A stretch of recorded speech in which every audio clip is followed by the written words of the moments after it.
আপনি আমার যদ্দূর মনে পড়ে আপনি একটা খুব জনপ্রিয় বহুল প্রচলিত একটি বক্তব্য আছে। আপনি সেখানে উল্লেখ করেছিলেন যে আপনার দাদা দীর্ঘ ২১ বছর যাবৎ আওয়ামী লীগের চেয়ারম্যান হিসেবে দায়িত্ব পালন করেছেন এবং আপনার ১৪ গোষ্ঠী বা বংশের মানুষরা আওয়ামী লীগের সমর্থক ছিলেন।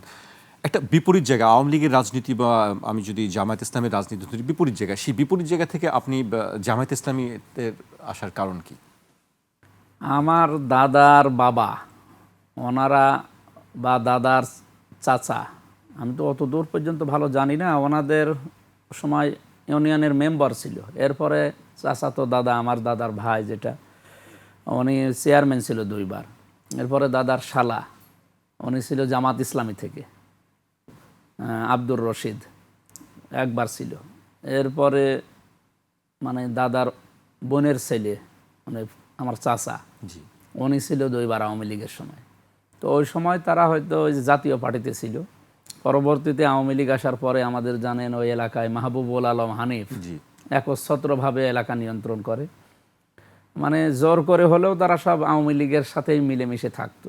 কিন্তু আমি আর আমার বাবা, মানে বাবা এমনিতেই রাজনৈতিকভাবে অ্যাক্টিভ কোনো দলেই ছিল না, নামাজ কালাম পড়ে গ্রাম্য মানুষ। আমি তো সেই মাদ্রাসায় ভর্তি হওয়ার পর থেকে শিবিরের সাথে সম্পৃক্ত ছিলাম, কিন্তু তাও অ্যাক্টিভ না। ওই সমর্থন করতাম আর ওই মাসে মাসে ইয়ানত নিত, এই বেশি প্রোগ্রামেও যেতাম না। আমার লেখাপড়ায় আমার মানে প্রথম রাজনীতি লেখাপড়াটাই। পরবর্তীতে আমি শিবিরের সাথী পর্যন্ত হয়েছিলাম, সদস্য হতে পারিনি। সদস্য হতে গিয়েছিলাম কিন্তু ফেরত এসেছিলাম, কারণ অনেক নিয়ম নীতিতে আর অনেক পড়াশোনা করা লাগে, শিবিরের সদস্য হওয়া খুব কঠিন। যে এরপরে জামাতে আমি সমর্থন করতাম, আমি অ্যাক্টিভ ছিলাম না।